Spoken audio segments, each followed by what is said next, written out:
Sir আসসালামু আলাইকুম। ওয়ালাইকুম আসসালাম। তোমরা সবাই কেমন আছো? এই তো আলহামদুলিল্লাহ ভালো। সবাই বসো। Thank you sir. আজকে আমরা শিখব 8.4 অনুশীলনীর 3 নম্বর প্রশ্নটি। আমাদের প্রশ্নটি হলো এবি কোন বৃত্তের ব্যাস, অতএব আমাদের ও কেন্দ্র বিশিষ্ট বৃত্তের ব্যাস হলো এবি।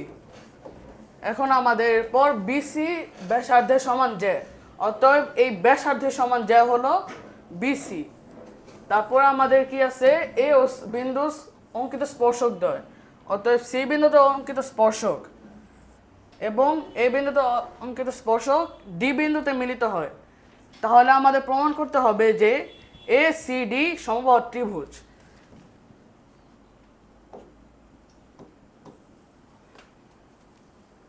আমাদের চিত্রটি ঠিক হবে এরকম। এখানে আমরা যা এঁকেছি, যেভাবে এঁকেছি সেভাবে আমরা বিশেষ নির্বাচনে ঠিক ওভাবে লিখবো যেভাবে আমরা এঁকেছিলাম। তারপর আমাদের প্রমাণ করতে হবে যে এই তিনটা বাহু মানে এটি ত্রিভুজটা সমবাহু ত্রিভুজ। আমাদের ও বি ব্যাসার্ধ এবং এই ব্যাসার্ধের সমান যে হলো বিসি, অতএব এই দুইটা বাহু সমান এবং ও সিও একটি ব্যাসার্ধ, অতএব এই তিনটি বাহুই সমান, অতএব এটি একটি সমবাহু ত্রিভুজ এবং সমবাহু ত্রিভুজের প্রতিটি কোণ 60 ডিগ্রি, অতএব এদের প্রত্যেকটি কোণ হবে 60 ডিগ্রি। এখন আমাদের কোণ এ ও বি, অতএব এই কোণটা আমাদের 180 ডিগ্রি, অতএব এটি একটি সরল কোণ। সরল কোণ হলো কোণ এ ও বি। ঠিক আছে, এরকম কোণ এ ও বি হলো একটি সরল কোণ যেটা 180 ডিগ্রি। কোণ এ ও সি এবং কোণ B O C equal to 180 degree. এখন আমাদের দেওয়া আছে কোণ বি ও সি, অতএব কোণ বি ও সির মান 60 ডিগ্রি, এটা আমরা বের করেছিলাম। সেই মানটা আমরা এই যে এই পাশে বসাবো। এই পাশে বসানোর পর আমরা যদি এটা এই পাশে নিয়ে যাই, অতএব এটা মাইনাস হয়ে যাবে। মাইনাস হলে এটা হবে 120, অতএব আমাদের কোণ এ ও সিটা হবে 120 ডিগ্রি। তোমরা সবাই বুঝেছো এটা? জি স্যার।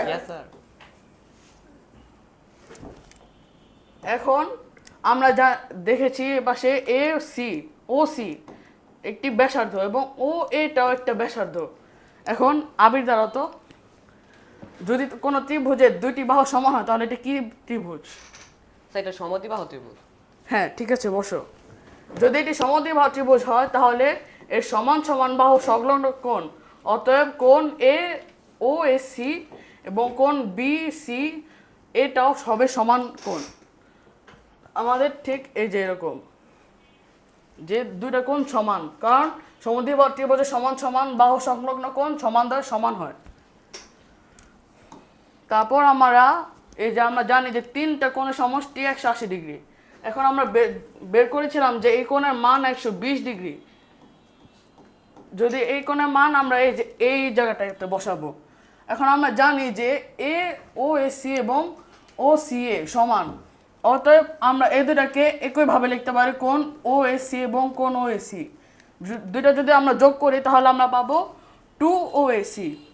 এখন আমরা এটা যদি এপাশে নিয়ে যাই তাহলে এটা হবে -120, অতএব কোণ ও এসি হবে 30 ডিগ্রি, অতএব আমাদের কোণ ও এসি হবে 30 ডিগ্রি।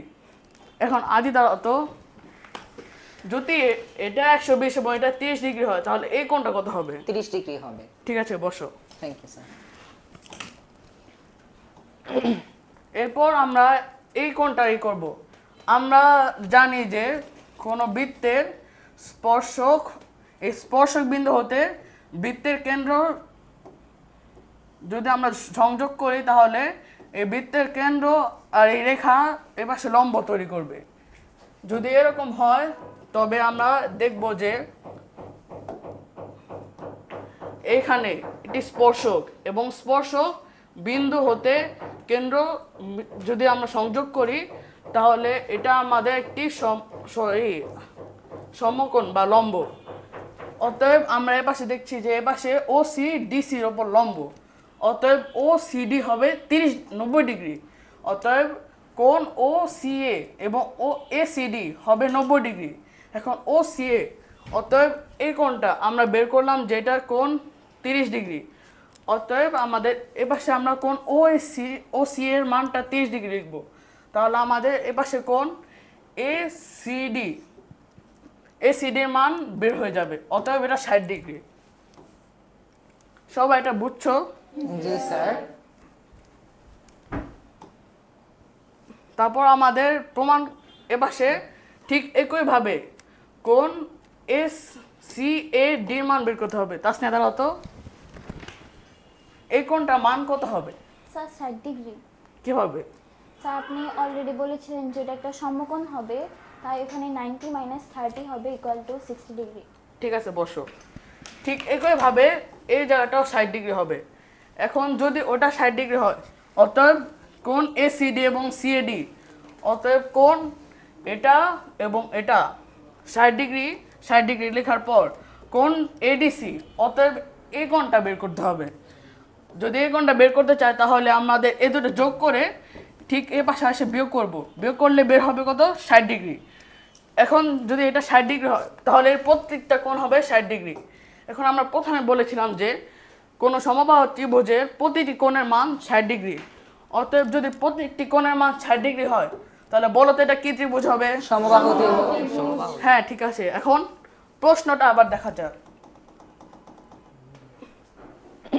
এখন আমাদের প্রশ্নে কি বলা আছে যে প্রমাণ করতে হবে যে সমবাহু ত্রিভুজ, অতএব এই ত্রিভুজটা একটি সমবাহু ত্রিভুজ, এটা প্রমাণ করতে হবে। তাহলে এটা প্রমাণ হলো। জি স্যার। তাহলে এর মাধ্যমে আমরা শিখলাম 8.4 অনুশীলনের 3 নম্বর প্রশ্নটি।